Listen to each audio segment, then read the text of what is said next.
Subscribe करें और bell दबाएं ताकि कोई खबर रह न जाए।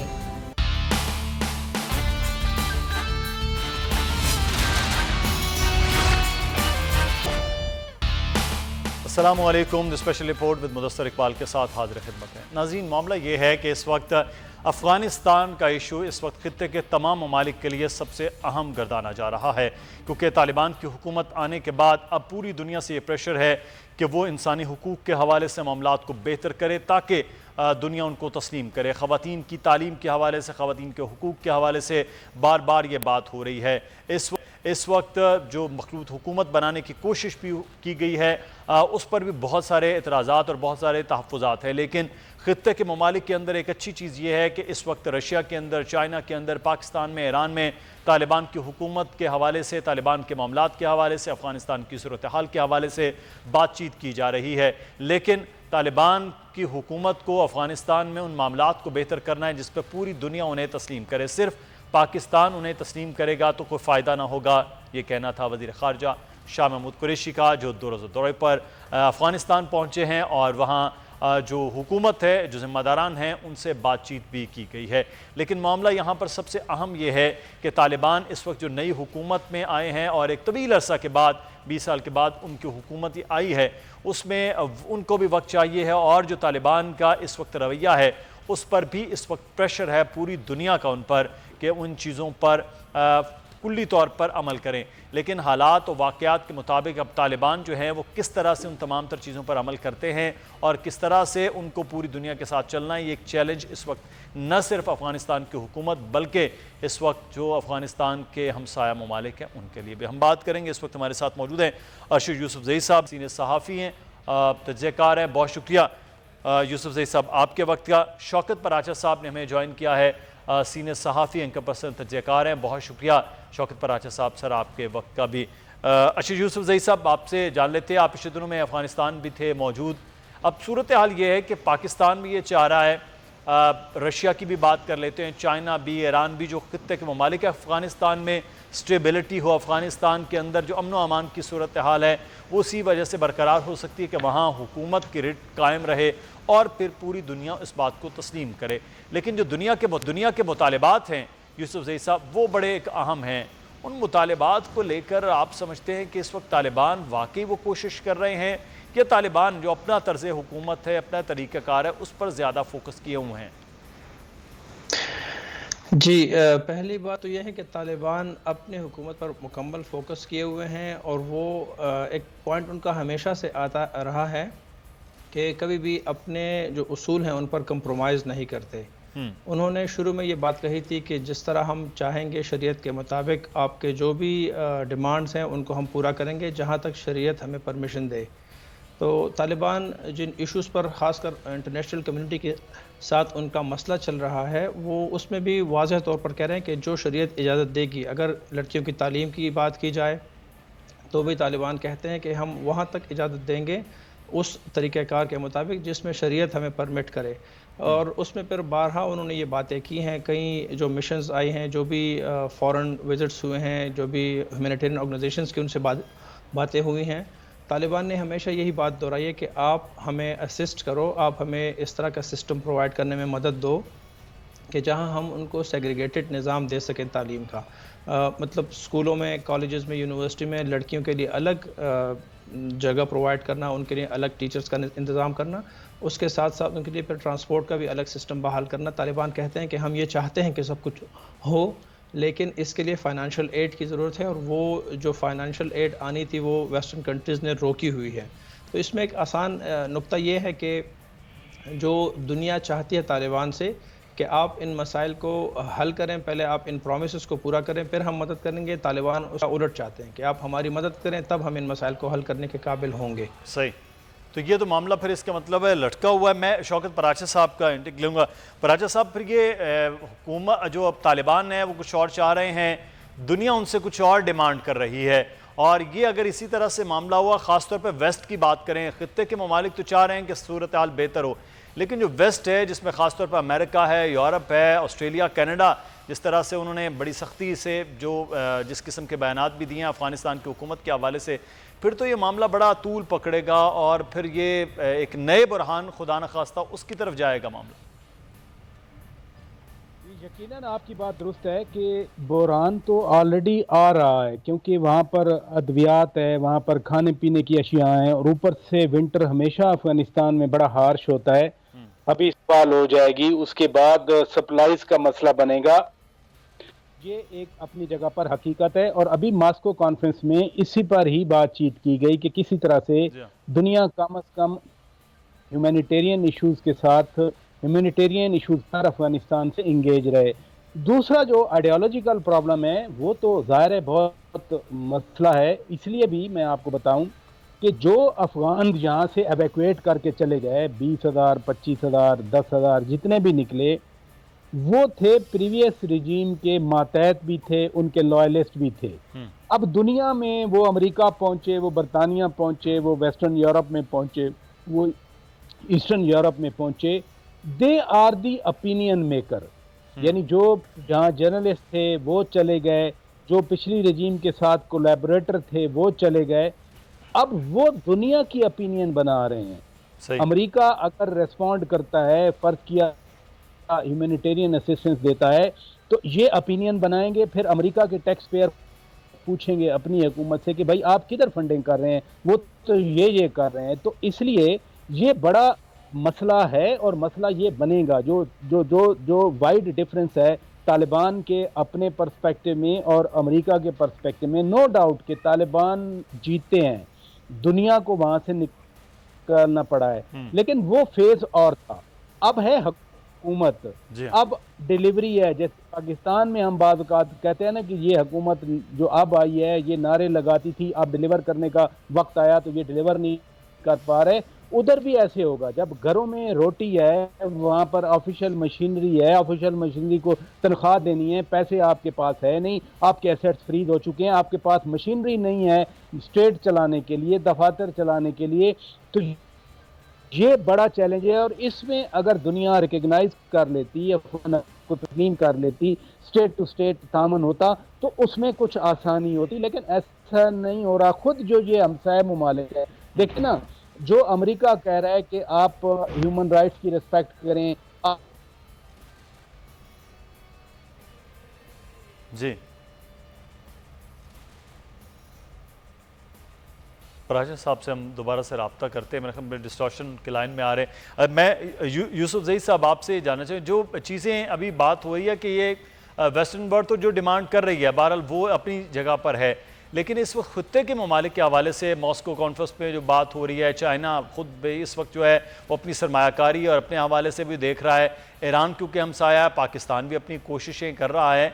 तो इन खित्तों की कोशिशें तो उस तरह से नहीं हो सकती हैं कि पूरी तरह सपोर्ट, फाइनेंशियल सपोर्ट जो है वो कर सकें एक अफ़गानिस्तान को। ये तो पूरी दुनिया का एक मामला होगा जिसको ह्यूमैनिटेरियन ग्राउंड्स पर भी और ओवरऑल अफ़गानिस्तान को भी देखना होगा।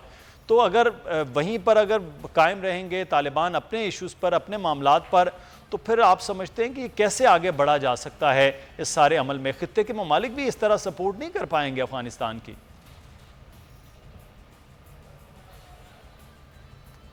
जी यूसुफ ज़ई साहब। जी आपकी आवाज़ मुझे नहीं आ रही, सॉरी। अब मैं ये जानना चाह रहा था यूसुफ ज़ई साहब कि इस वक्त जो अफ़गानिस्तान की सूरत हाल है, अगर वो अपने मौक़िफ़ पर उसी तरह से डटे हुए हैं, जो डिमांड वेस्ट कर रहा है या दीगर ममालिक कर रहे हैं वो नहीं पूरा कर रहे, तो जो खित्ते के चारों बड़े ममालिक हैं, पाकिस्तान है, ईरान है, चाइना है, रशिया है, वो या सेंट्रल एशियन रिपब्लिकन्स हैं, वो किस तरह से फिर अकेले अफ़गानिस्तान को सपोर्ट कर सकते हैं, चाहे वो फाइनेंशियल हो, चाहे वो मॉरल सपोर्ट हो? तो ये अफ़गानिस्तान में आप समझ रहे हैं कि वो अपने मौक़िफ़ पर उसी तरह से और अपने तरीक़ाकार से वो हुकूमत चलाएंगे, तो चला कैसे पाएंगे फिर? जी बिल्कुल, ये मसले पर हल करना नेबर्स के लिए आसान नहीं है। पाकिस्तान, ईरान या दूसरे जो ममालिक करीब में हैं, वो इन मसाइल को अकेले नहीं कर सकते, ना ही वो इतना कर सकेंगे कि अफ़गानिस्तान को मुकम्मल वो सपोर्ट प्रोवाइड करे जो एक मुल्क को चलाने की ज़रूरी होती है। मैं समझता हूँ कि अफ़गान जी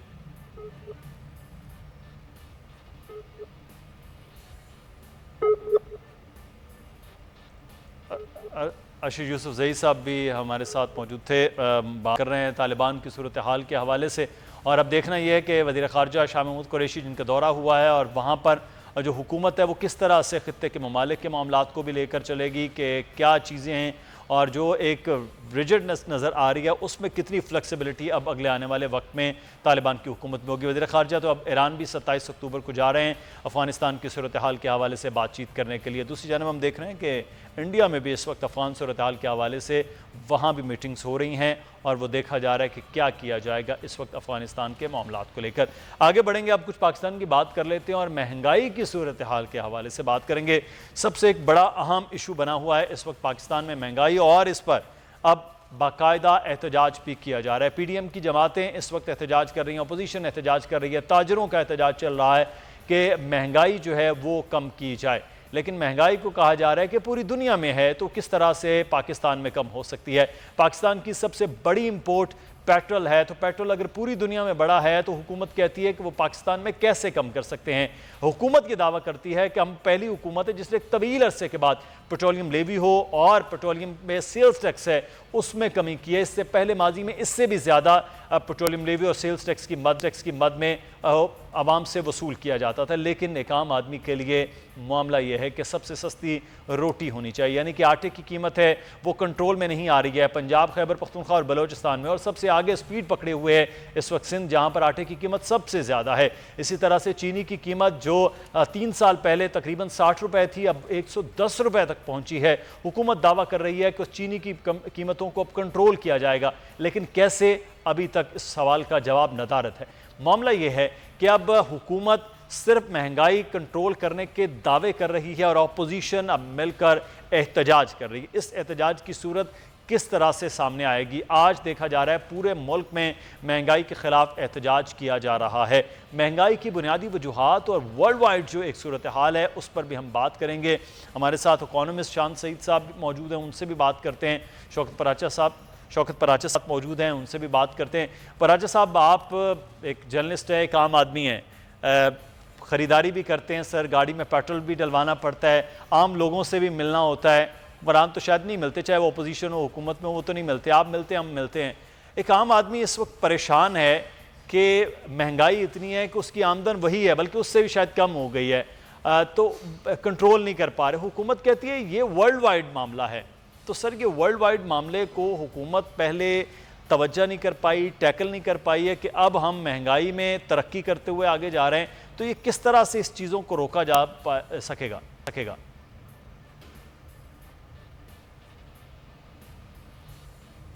जी पराचा साहब।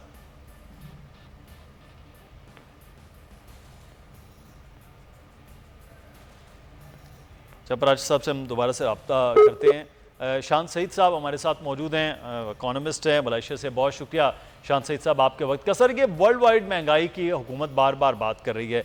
सर, वर्ल्ड वाइड तो महंगाई हुई है, लेकिन मसला ये है कि पाकिस्तान जैसी हुकूमत में इन चीज़ों को कंट्रोल नहीं कर पाए।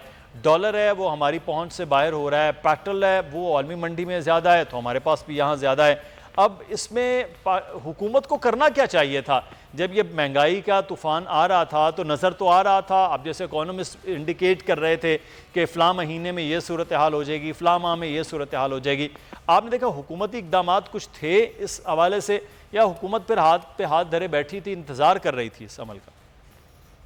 आपके सवाल के दो पहलू हैं। एक तो है पूरी दुनिया में जो इस वक्त इन्फ्लेशन है और पाकिस्तान में इन्फ्लेशन है।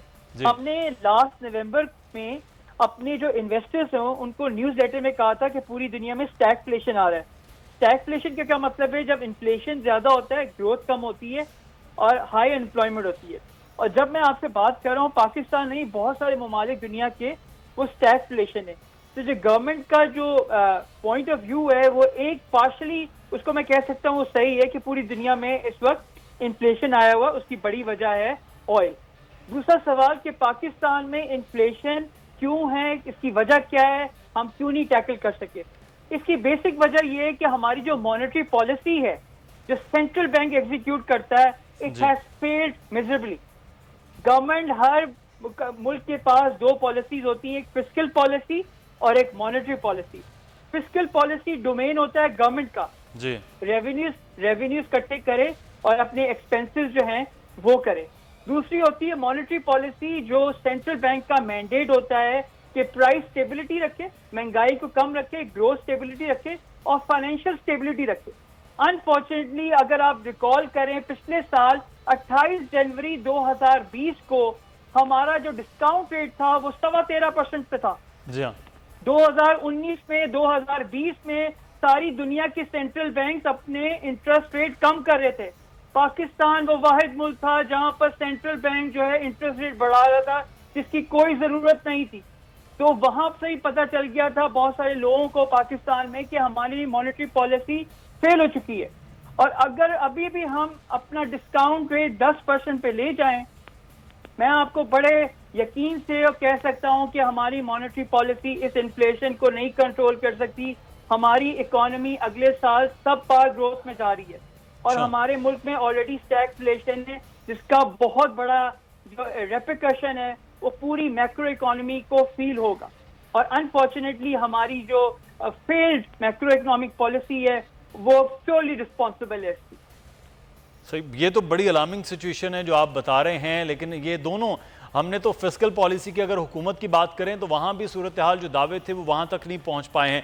इनडायरेक्ट टैक्सेस पर ज़्यादा हमने काम किया है डायरेक्ट टैक्सेस के हवाले से, और दूसरा जो मॉनेटरी पॉलिसी में वो तो शायद बहरहाल उस पर तो बहुत ज़्यादा सवाल उठते रहे हैं गुज़श्ता तकरीबन 1.5 साल से। शौकत बराजा साहब, मेरा सर सवाल आम आदमी के हवाले से था। आप भी एक आम आदमी हैं, हम जब बाहर निकलते हैं लोगों का एक ही दावा था कि ये कम हो सकती है महंगाई, हम कहते हैं ये मुमकिन नहीं है, तो कह रहे हैं हुकूमत फिर क्या कर रही है। तो सर ये इस वक्त हुकूमत करी, हमारे तो बस में नहीं है क्योंकि आलमी तौर पर महंगाई हो रही है, तो फिर हुकूमत के बस पे क्या है? वो 3-4 साल से मुआशी तौर पर बेहतरी के जो दावे हैं वो किधर हैं? पराचा साहब, वो तो स्टेट बैंक के गवर्नर ने कह दिया ना कि जी डॉलर ऊपर गया है तो इससे जो बाहर पाकिस्तानी रहते हैं उनको खानदानों को फायदा होगा। वो तो खुश हैं कि डॉलर ऊपर चला गया है। अब वो चूंकि खुद भी बाहर रहने वाले हैं, वो IMF के साथ, IMF के मुलाजिम रहे हैं, इजिप्ट में थे इधर आने से पहले, तो वो तो उसी हवाले से बात करेंगे। ये एक मजाक भी बना हुआ था कि एक खातून पाकिस्तान में थी, बेटा बाहर से पैसे भेजता था, जब ये डॉलर ऊपर गया तो खातून ने, मेरा बेटा पहले 50,000 भेजता था अब वो 80,000 भेज रहे हैं। अब उस गरीब को क्या पता कि वो डॉलर जो है ऊपर चला गया और वैल्यू रुपए की डी वैल्यू हो गया रुपया। लेकिन स्टेट बैंक गवर्नर को ये सोचना चाहिए, ये कहकर ये डॉलर तो अच्छा है ऊपर जा रहा है, भाई उससे जो पाकिस्तान के अंदर जो आम आदमी है, जो आम आदमी छोड़े, अब तो बेचारा सफेद पोश भी कुचला गया। महंगाई एक हकीकत है, महंगाई ने कुचल के रख दिया है, लोगों की जिंदगियां अजाब बन चुकी हैं और लोग झोलियां बार बार के बददुआएं होकर ये आए हैं। और जब से आए पाकिस्तान पे एक नौजत छा गई और पाकिस्तान में जो खुशहाली थी, हर बंदा 2-3 वक्त की रोटी खाता था, वो नहीं खा सकता। ये एक पर्सपेक्टिव है।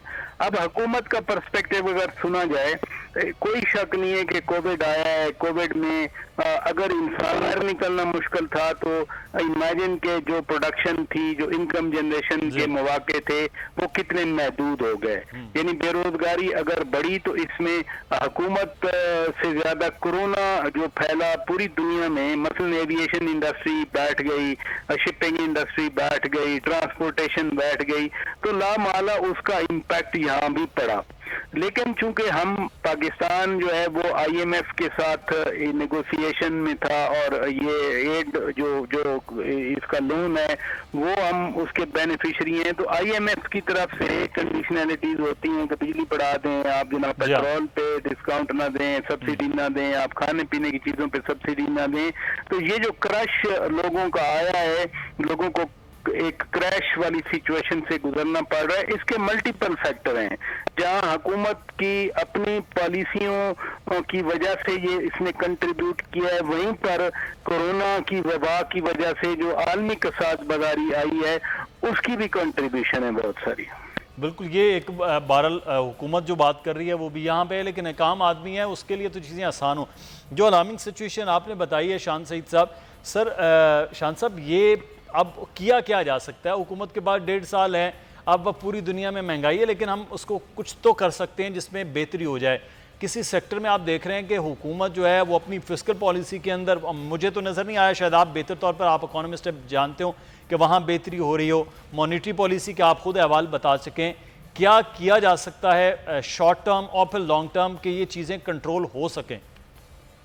देखिए जी, सबसे पहली बात जो फिस्कल स्पेस है उसमें मैं पूरा क्रेडिट दूंगा शौकत तरीन साहब को, a man who bring strong credibility और इंटेग्रिटी इन द मार्केट। जब से शौकत तरीन साहब आए हैं हमारे जो रेवेन्यूज हैं वो 40% इंक्रीज हुए हैं, तो वहां पर क्रेडिट देना चाहिए। और फिस्कल साइड जो गवर्नमेंट का डोमेन है उसमें गवर्नमेंट कोशिश कर रही है कि किस तरह स्टेबिलिटी लाई जाए। मॉनेटरी पॉलिसी में कोई स्टेबिलिटी नहीं है, अगले 1.5 साल तक कोई मॉनेटरी पॉलिसी में स्टेबिलिटी नहीं आएगी, ये आप याद कर लें।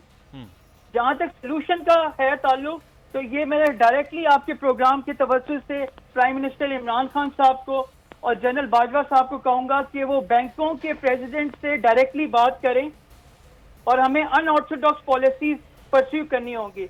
हम लोग इजीली बैंक जो हैं वो 50 से 70 बिलियन डॉलर अगर अपनी वो वर्क फोर्स को पुश करें, रेमिटेंसेस 30 जून 2022 तक आ सकती हैं। और वो उसी वक्त आएंगी जब हबीब बैंक, एमसीबी, ये सारे जो बड़े बैंक्स हैं ये अपनी लेबर फोर्स को पुश करेंगे और उससे जो है पाकिस्तान में रेमिटेंसेस आ सकती हैं। And remittances are the only saviour for Pakistan for 2022। तो मेरा ख्याल है इमरान खान को डायरेक्टली बैंकों के हेड से, बड़े काबिल इस वक्त बैंकर्स बैठे हुए हैं। मैं अगर आपको बताऊं, हबीब बैंक में बैठे हुए हैं इस वक्त मोहम्मद औरंगजेब, जिन्होंने एबीएन एमरो पाकिस्तान चलाया हुआ, वॉटन ग्रेजुएट है, बड़े जबरदस्त है, उनकी क्रेडिबिलिटी है। जेपी मॉर्गन के सीईओ थे वो एशिया में। दूसरे आतिफ बाजवा हैं जो इस वक्त बैंक अल्फलाह के हैं, कोलंबिया स्कूल के ग्रेजुएट हैं। ये दोनों बंदे इमरान खान के हेल्प कर सकते हैं और इमरान खान को आइडिया दे सकते हैं। सही, तो ये कि चीज़ें किस तरह से हों, अगर ये आप कह रहे हैं कि बैंकिंग सेक्टर को पूरी तरह से इन्वॉल्व किया जाए, सर उसके रिजल्ट्स फिर किस तरह से निकलेंगे शान साहब? सर और बैंकिंग की एफर्ट से आ रही हैं, लोग पैसे भेज रहे हैं इमरान खान की वजह से, ओवरसीज पाकिस्तानी। मैं पैसे देता हूँ इमरान खान की वजह से। मैं पीटीआई सपोर्टर हूँ। मैं गवर्नर स्टेट बैंक को नहीं जानता क्योंकि वो तो बचगाना स्टेटमेंट देता है। He made a very ignorable statement yesterday. तो फैमिली को जो पाकिस्तान में रहती है उनको दे के पैसे भेजता हूँ। तो मेरा ख्याल है बैंक जो है वो काफी इस वक्त मोमेंटम जनरेट कर सकते हैं और ओवरसीज पाकिस्तानी को वो मुतरक कर सकते हैं कि अब रेमिटेंस से ज्यादा भेजें ताकि पाकिस्तान की इकोनॉमी में स्टेबिलिटी आए अगले साल। अदरवाइज मैं देख रहा हूँ सब पार ग्रोथ होगा पाकिस्तान की इकोनॉमी। शान सईद से बड़े काम आप मौजूद हैं। रेमिटेंस के हवाले से हम अगले आने वाले दिनों में इस पर स्पेशली प्रोग्राम करेंगे कि किस तरह से सकती हैं। बहुत शुक्रिया शान सईद साहब आपके वक्त का। शौकत पराचा साहब आपका भी बहुत शुक्रिया। हमें यहाँ पर एक ब्रेक लेना है जी, ब्रेक के बाद वापस आएंगे, फिर कुछ बात करेंगे कि इतवार को यानी कि एक दिन बाद दूसरे दिन होगा और पाकिस्तान और इंडिया का मैच होने जा रहा है और T20 वर्ल्ड कप का आगाज़ होने जा रहा है। तो हमारे साथ रहिएगा, ब्रेक के बाद इस पर बात होगी।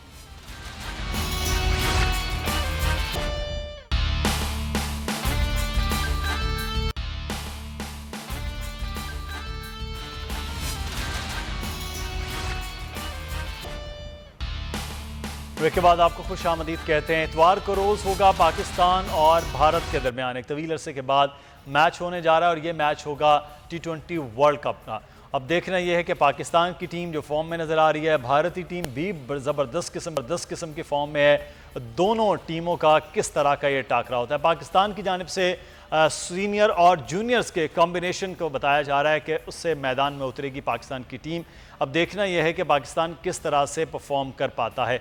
पाकिस्तान ने अपने वार्म अप मैचेस में जो खेला उसमें बात करें पहले वेस्ट इंडीज़ के साथ, तो पाकिस्तान ने ज़बरदस्त खेल पेश किया और वेस्ट इंडीज़ की टीम बैटिंग और बॉलिंग दोनों में पाकिस्तान के सामने फ्लॉप रही है। लेकिन उसके बाद पाकिस्तान ने ज़बरदस्त किस्म का एक स्कोर भी सेट किया साउथ अफ्रीका के ख़िलाफ़, लेकिन ड्यू फैक्टर भी नज़र आ रहा था और पाकिस्तान के बॉलर्स आखिरी ओवर्स में उनको नहीं रोक पाए और आखिरी गेंद पर मैच वार्म अप का वो भी जीत लिया गया साउथ अफ्रीका की जानिब से। अब देखना यह कि पाकिस्तान और इंडिया के लिए कंडीशंस कोई मौसम के अतबार से खासी मुख्तलिफ नहीं होंगी, लेकिन टीमें दोनों इस वक्त फॉर्म के अंदर हैं। हम बात करेंगे पाकिस्तान के कॉम्बिनेशंस के लिए, पाकिस्तान और भारत की टीमों के मैच के हवाले से भी हमारे साथ एहतशामुल हक साहब मौजूद हैं, क्रिकेट एक्सपर्ट हैं, कमेंटेटर हैं। बहुत शुक्रिया एहतशाम साहब आपके वक्त का।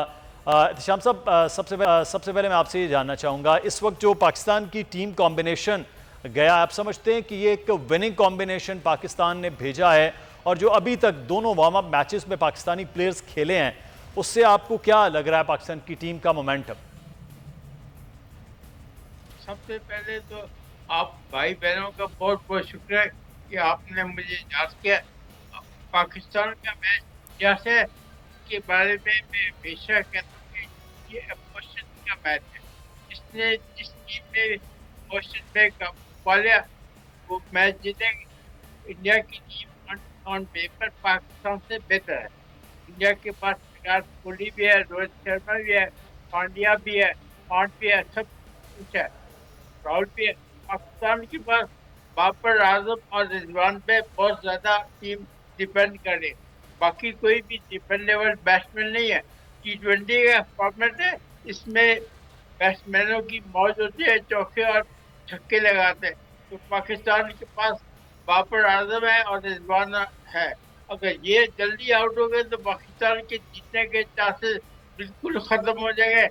मुझे नहीं पता कि फखर जमान चलेगा लेकिन या नहीं। एहतशाम साहब, फखर जमान अभी दोनों मैचेस में अच्छा परफॉर्म कर रहे थे, साथ में हफीज और शुएब मलिक भी तो हैं और रिजवान पे, जबकि इंडिया की टीम में 4-5 ऐसे बैट्समैन हैं जिसमें वो डिपेंड करते हैं। अच्छा, एहतशाम साहब हमारे साथ ही रहिएगा। सर, इस वक्त हसन रजा खान के साबिक टेस्ट क्रिकेटर हमारे साथ मौजूद है। बहुत शुक्रिया हसन रजा साहब आपके वक्त का। इस वक्त आपने दोनों वार्म अप मैचेस भी देखे होंगे, मैं भी मैचेस देख रहा था, तो पाकिस्तान की टीम की जो इस वक्त की परफॉर्मेंस दोनों मैचेस की वहाँ पर नज़र आ रही है, उसको मद्देनज़र रखते हुए आप इतवार में पाकिस्तान टीम को और किन प्लेयर्स को आप देख रहे हैं कि वो ज़्यादा परफॉर्म बेहतर करते हुए नज़र आएंगे? देखिए, वो मैच तक तो हो चुके हैं और जो वर्ल्ड कप टीम वहीं पे चल रहा है, Sharjah stadium, Dubai sports city, और उसके बाद ओमान में भी मैचेज हुए, मगर लोग कोई मैचेज जीतने में क्वालिफाइंग राउंड थे। अब जैसे जैसे दिन करीब आए तो मैचेज सारे खेल रहे हैं अपने, चाहे वो न्यूजीलैंड की टीम है, आयरलैंड के मैच हो रहा है उनका। उसके बाद पाकिस्तान के बहुत इंपॉर्टेंट मैच है 24 तारीख को, जिसमें पूरी दुनिया फोकस की है, चाहे वो बॉलिंग हो, चाहे वो बैटिंग हो, चाहे फील्डिंग टू बॉल। मगर स्ट्रेटजी जो है वो सबकी कंप्लीट हो चुकी है। मगर मैच में जो भी परफॉर्मेंस देगा और जो प्रेशर करेगा डेफिनेटली वो टीम जीतेगी, क्योंकि बहुत बड़ा गोल करना चाहिए पाकिस्तान का। पाकिस्तान की प्रिपरेशन जो है वो काफी अच्छी रही है। प्रीवियस डिबेट चलती रही, कुछ प्लेयर्स चेंजेस हुए, चीफ सेलेक्टर मोहम्मद वसीम पे बहुत प्रेशर है थ्रू आउट टीम टीम में। उसके बाद मोहम्मद वसीम जूनियर प्लेयर हैं, उनको लेके गई, आपसे जल्दी भी डिबेट चल रही है। मगर अब सारी चीजें कंप्लीट हो चुकी हैं, तो वो दिन वो टाइम करीब आ गया है कि वर्ल्ड कप बना इवेंट है, इसमें जो टीम प्रेशर हैंडल करेगी और वो टीम जो सक्सेस होगी। अच्छा हसन साहब, अगर हम बात करें इस वक्त आसिफ अली की और हैदर की, तो आप क्या समझते हैं बेहतर पाकिस्तान के लिए चॉइस क्या होना चाहिए? आपका क्या ख्याल है? चॉइस तो आसिफ अली की होनी चाहिए, क्योंकि लास्ट अपनी साइड बैक के दिनों में परफॉर्म किया, मगर जब क्रीज पर खड़े होते हैं तो बड़ी क्लीन हिटिंग करते हैं, क्योंकि हैदर अली जो है वो एक्सपीरियंस नहीं है जितने आसिफ अली, क्योंकि लास्ट 6 साल से कंसेक्यूटिव T20 फॉर्मेट का हिस्सा भी रहे हैं आसिफ अली की बात, डोमेस्टिक में भी कंसेक्यूटिव परफॉर्मेंस देते हैं।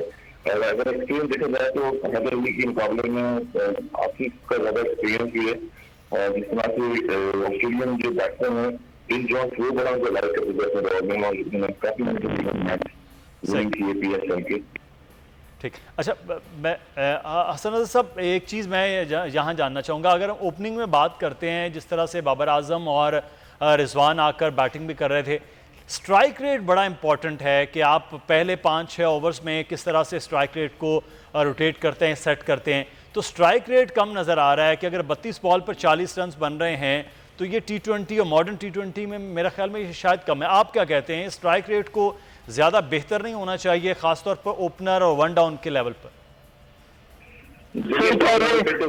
पहले 6 ओवर जो मैंडेटरी प्लेयर्स होते हैं उसमें पहले 6 ओवर में कितने रन बनाने, उसके बाद दूसरे पे कितने रन बनाने, 10 से 15 ओवर से कितने रन बनाने, 15 से 20 ओवर तक कितने रन बनाने, ये भी एक दिमाग की खेल है। हर चीज कैलकुलेट करके खेलने पड़ती है। और बिल्कुल सही आपने कहा कि इसमें जो बैट्समैन होता है उसका एक काउंट होता है।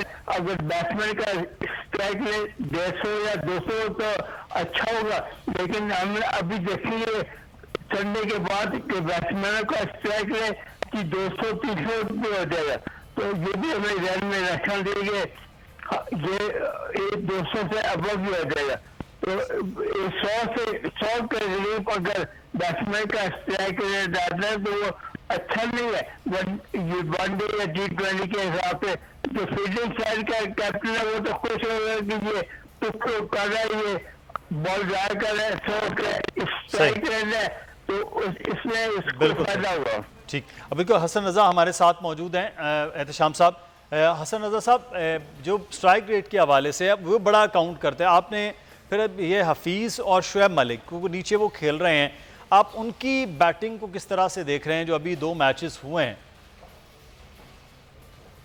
हसन रजा साहब। जी जी, टीम से तो एक्सपीरियंस ले रहे हैं, हमारे पास जो है काफी एक्सपीरियंस ले लिए, मगर सारी चीजें तो खत्म हो चुकी है। चाहे वो बाबर आजम कैप्टन है, शुएब मलिक साहब है, खेलते जा रहे हैं, मगर सारी एक्सपीरियंस का उसका निचोड़ जो होगा 24 के मैचेस पे होगा। और वर्ल्ड कप का पहला मैच है, डेफिनेटली प्रेशर वाला मैच होगा। उसके बाद न्यूजीलैंड से मैच है, अफगानिस्तान जीत रहे हैं आगे, और काफी मैचेस अच्छे होंगे, मगर इम्पोर्टेंट मैच जो फर्स्ट एंड लास्ट इंप्रेशन जिसे कहते हैं वो इम्पोर्टेंट होगा करने की तरफ से। उसमें आप सलाहियतें मनवानी है तो मनवाएंगे आप, क्योंकि आप 4 बराबर के लिए खेल रहे हैं। आप पिछले 16 साल 15 साल से प्लेयर हैं जिस पाकिस्तान टीम के साथ दिए हैं, और जो दुनिया की लीग हो रही है 11-12 लीग हैं दुनिया की, वो भी खेल चुके हैं। जितना भी एक्सपीरियंस होगा सारा कुछ आपको ग्राउंड में करना पड़ेगा। डिपेंड करता है कि स्ट्राइक रेट की अगर आप बात कर रहे हैं तो स्ट्राइक रेट जब रोटेशन हो सकती है कि अच्छी बॉलिंग के खिलाफ सिलेक्शन अच्छी खेले, जितना ही पाकिस्तान हमारे जो सिलेक्शन अच्छी खेलेंगे तो डेफिनेटली सक्सेस मिलेगी, मगर अंडर प्रेशर अगर नहीं होंगे तो डेफिनेटली स्ट्राइक रेट होता रहता है। जब आप अंडर प्रेशर होते हैं और आउट होने से डरते हैं तो डेफिनेट होता है, और जो नीचे वाले बैट्समैन हैं उनसे होता है। सही। अच्छा हसन रजा साहब, एक और चीज़ मैं आपसे जानना चाहूँगा, पाकिस्तान की बॉलिंग 2 हिस्सों में, एक फास्ट बॉलिंग है और एक स्पिनर में है। आप पिछले मैच में देखा कि पाकिस्तान के स्पिनर्स ने बड़ा चीज़ों को काबू रखा है, उसमें इमाद भी हैं, उसमें शादाब खान भी हैं, ख़ुद हफीज़ भी बॉलिंग करते हुए हमें नज़र आ रहे हैं। इस तरह 3 फास्ट बॉलर जो हैं वो भी नज़र आ रहे हैं, हारिस रऊफ़ हैं, शाहीन शाह अफरीदी और हसन अली।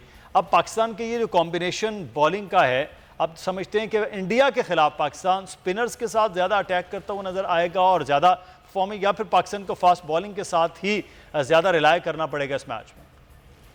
देखिए, हम जो वर्ल्ड कप हो रहा है ना, हम ऑस्ट्रेलिया में खेल रहे हैं, इंग्लैंड में खेल रहे हैं, और जो फास्ट बॉलिंग मुझे ज़्यादातर होती है फास्ट बॉल तो ऑस्ट्रेलिया इंग्लैंड में साउथ अफ्रीका मिलती है।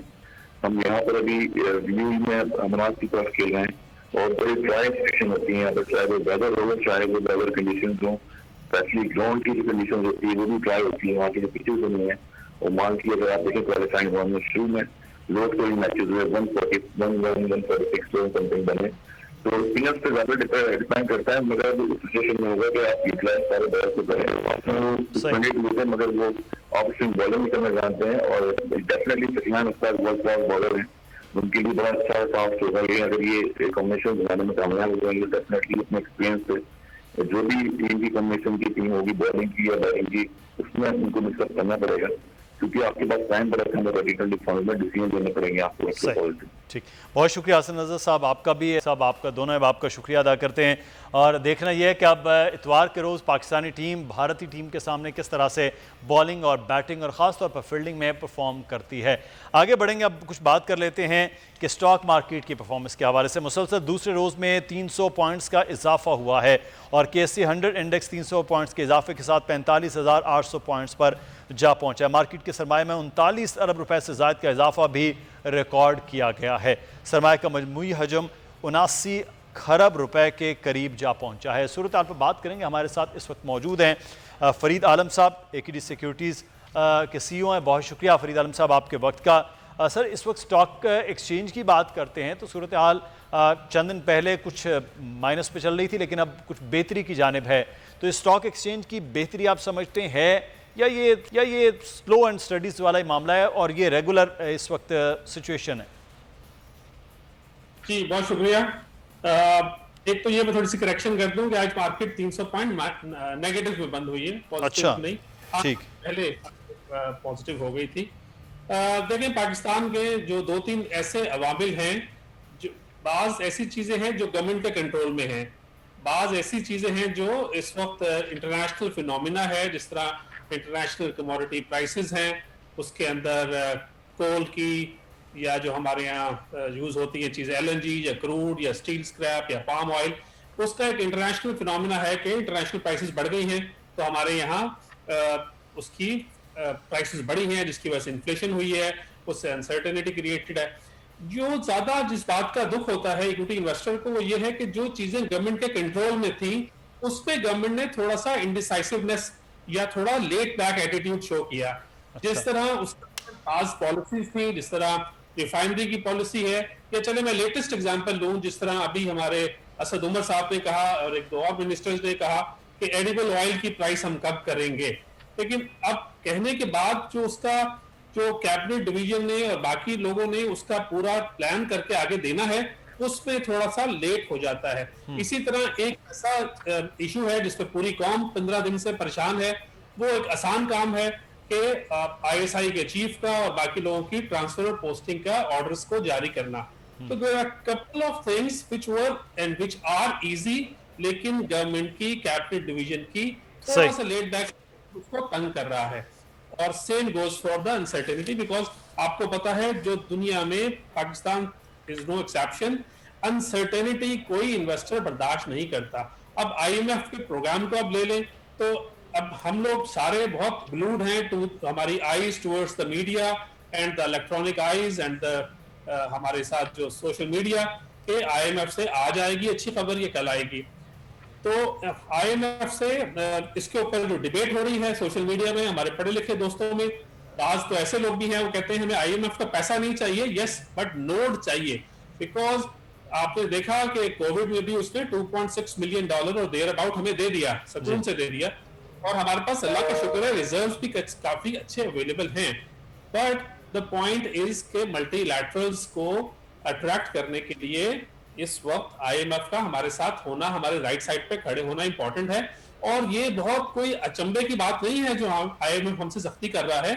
जो गवर्नमेंट ऑफ पाकिस्तान ने एक स्टांस लिया है एब्सोल्युटली नॉट कह के, उसके बाद ये सब कुछ होना था, लेकिन प्रेपरेशन हमारी मुझे थोड़ी सी वीक लगती है, या शायद हमारे स्टैंडर्ड्स बढ़ गए हैं एक्सपेक्टेशंस के। हम समझते थे कि एडवाइजर और ये शौकत तरीन साहब जब ये डील कर रहे हैं उसके पीरियड में उनको पता था कि ये होना है, तो अब IMF को पता है कि हफीज शेख साहब एक अच्छी नेगोशिएशन कर रहे थे, फिर वो चेंज हो गए, फिर हफीज जो शौकत तरीन साहब डील करते करते वो नहीं रहे, वो एडवाइजर बन गए, तो और अब सेनेटर बनने की उनकी बात आई।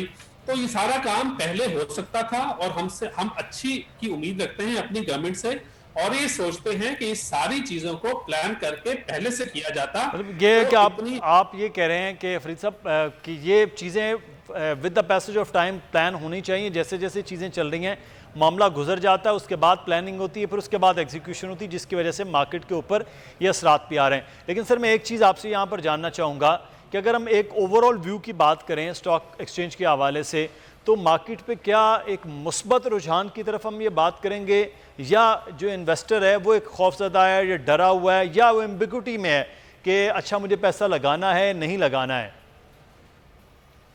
देखिए जो सबसे बड़ा इशू या सबसे बड़ा इवेंट जो सारी इक्विटी इन्वेस्टर पाकिस्तान में देख रहे हैं वो IMF है। इस तरह मैंने पहले कहा IMF का पैसा नहीं चाहिए, नोट चाहिए। और सेकेंडली देखें कि IMF आएगा, थोड़ी टफर कंडीशंस लाएगा, तो हो सकता है कि उससे टैक्सेस बढ़े, लेकिन क्योंकि करेंसी का इस्तेहकाम आ जाएगा IMF के प्रोग्राम में जाके दोबारा, तो हमारे लिए वो बात एक ही हो जाएगी। अगर हम थोड़े और टैक्सेस दें लेकिन करेंसी अगर 170 के नीचे आ जाती है तो हमारी इन्फ्लेशन वैसे ही कंट्रोल हो जाएगी, और एक्सटर्नल फ्लोज या जो हम यूरो बॉन्ड या पांडा बॉन्ड करने के लिए प्लान कर रहे हैं वो भी हमारा स्टार्ट हो जाएगा दोबारा से। तो इसलिए जो सिंगल मोस्ट फैक्टर FATF भी हमारे लिए इतना इंपॉर्टेंट नहीं था, क्योंकि उसकी अनाउंसमेंट आज नहीं होनी थी, वो हमारे लिए बाद में ही होनी थी। लेकिन क्योंकि गवर्नर साहब ने हमें उम्मीद दिलवा दी, स्टेट बैंक गवर्नर ने, कि हम ग्रे लिस्ट से निकल जाएंगे, तो हम लोगों ने उस बात के ऊपर ज्यादा रिलाय कर लिया। अगर वो ये ना कहते तो इस बात का अफसोस आज मार्केट को ना होता। तो अच्छा आप जो बात करें फरीद से, मैं एक सवाल है कि आप कह रहे हैं कि ये IMF से मामलात हो जाते हैं तो जो रुपए की कदर है वो बेहतर हो सकती है। आप समझते हैं कि इस वक्त डॉलर जो जिस तेजी से जा रहा है वो रुक सकता है IMF के लोड के आने के बाद? बिल्कुल जी, बिल्कुल रुक सकता है। और हमारी जो 152 से 174.5 वाला जो है सफर, इसके अंदर बाज चीजें तो फाउंडेड हैं, बाज अनफाउंडेड हैं। और आप देखें दुनिया में पूरी इन्फ्लेशन जो हुई है, या जो इंटरनेशनल कमोडिटी प्राइसेस, बहुत सारी दुनिया नेट इम्पोर्टर है। समझे कि LNG की या जो पावर के लिए।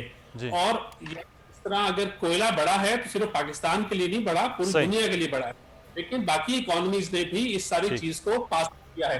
पाकिस्तान ने गलती ये कर दी है और उसको चाहिए कि जल्दी से एड्रेस कर ले अपने रॉन्ग स्टेप को, कि उसने इंटरफेरेंस शुरू कर दी है फ्री मार्केट इकोनॉमी में, कि आपने आपकी कॉस्ट जो मर्जी हो जाए, आपने इसकी प्राइस नहीं बढ़ानी। अच्छा, फूड आइटम बात हो तो समझ में आ जाए कि फूड आइटम्स में हाँ, लेकिन बहुत सारी चीज़ों में जो है वो जिस तरह से आप बता रहे हैं, फरमा रहे हैं, वो चीज़ें की गई हुकूमत की जानिब से, जिसके नतीजे जो हैं वो यहाँ नज़र भी आ रहे हैं। बहुत शुक्रिया, फरीद आलम साहब हमारे साथ मौजूद थे। यहाँ पर एक बात बड़ी अहम है कि इस वक्त अगर कंट्रोल करना है तो पॉलिसीज़ को फास्ट ट्रैक पर लाना होगा, बेहतर अंदाज में, तभी चीज़ें सामने भी आ सकती हैं। प्रोग्राम से मुदस्सिर इकबाल को इजाज़त दीजिए, अपना ख्याल रखिएगा, अल्लाह हाफ़िज़।